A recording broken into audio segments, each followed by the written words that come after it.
Number 10. Bigger screen. The whole point of an iPhone 8 is that it is going to have a bigger screen than any device that Apple has yet made, but in a smaller body. This means that you will now have an alphabet in your hand and you can enjoy the reasons that you buy a bigger phone for, without feeling sorry for the reasons that people do not buy a bigger phone for. It won't stretch your hand to breakable point. A 5.8-inch display will enable this with a small and thin bezel at the top for the flash and camera.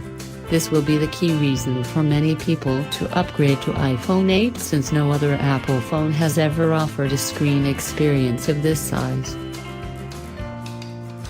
Number 9. It will be faster than ever. Apple has decided to fuel up the engine a bit so that more power comes out. Let's say it is going to feel like riding a mountain bike instead of a normal two-wheeler without gears.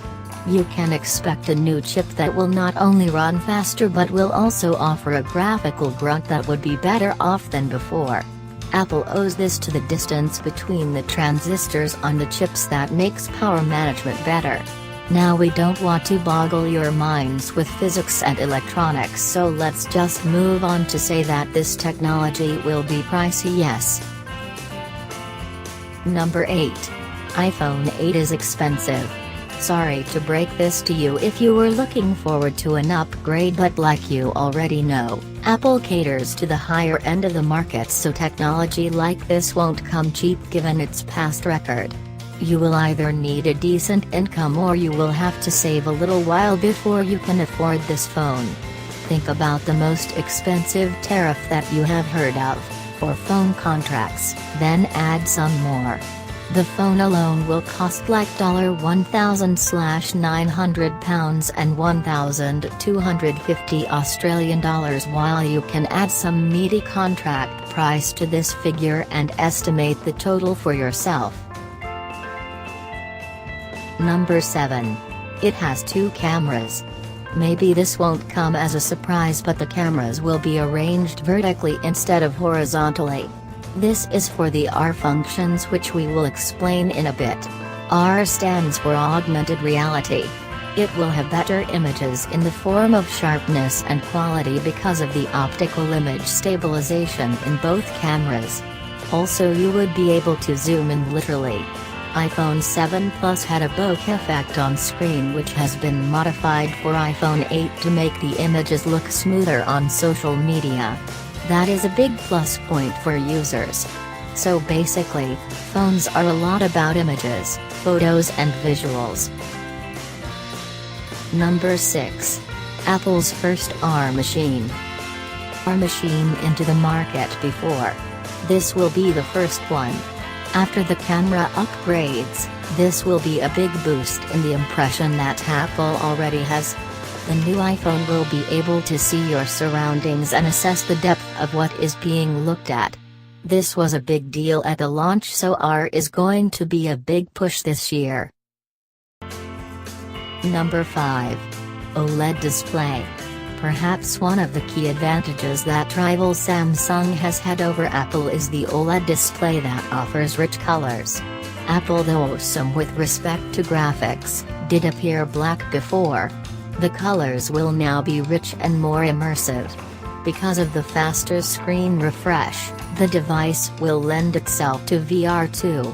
The new display allows HD playbacks and better visuals in terms of smoothness.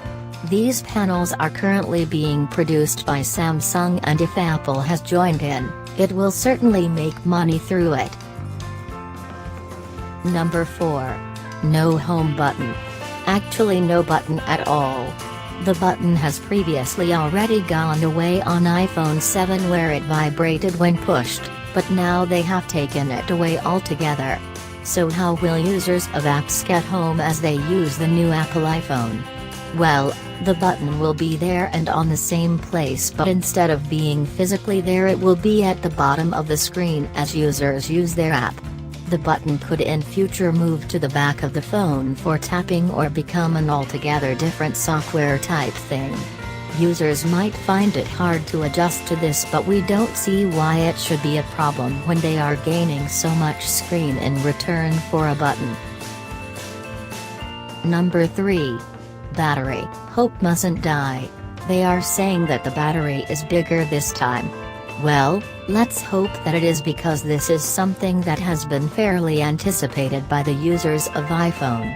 The larger screen will require more power to run because of the greater number of pixels, so the internal gearing up was a necessity. We yet need to see a battery as good as Lumia or Nokia, by the way, but with a 3000 mAh battery the iPhone 8 might not ruin a most precious moment by turning off just when you needed the camera. iPhone 7 had a 2700 mAh battery which livened things up when it was realized. Perhaps Apple is now going to have the longest lasting iPhone to date, and that too with CPU improvements. Double deal. Number 2. No headphone jack. Talking about the new design of iPhone 8, there is no headphone jack anywhere on the phone. Apple launched its EarPods, which is a harbinger of the wireless future that the company is looking at, because the current cans have certainly become relevant. If playing with the wire as you listen to something is still an addiction, you could find some Apple-friendly headphones that you can insert in the Lightning port. Number 1. No charging. This is something that would push me to buy the iPhone 8 device for sure. Imagine not having to plug in a cable. Apple has taken up the 4th position on the front line of wireless technology, where the all-glass backs of the iPhone 8 and other 2 upcoming versions, announced on the 10th anniversary of the company, will enable the phones to charge without cables. Third-party accessories that support the Qi standard of charging and their own AirMat accessory will be used for the purpose. This is a challenge that any users have been looking for a solution to for a long time. Apple hopes that consumers won't mind the hefty price tag which comes with the latest iPhone 8. Also, it is moving back from the legacy of introducing one gadget every 2 years. It is going to launch 3 devices in 1 year. Apple remains 2 years ahead of its competitors, and that is what scares the rivals most. With 3 devices coming out in a single year, how far is it leaving the others behind?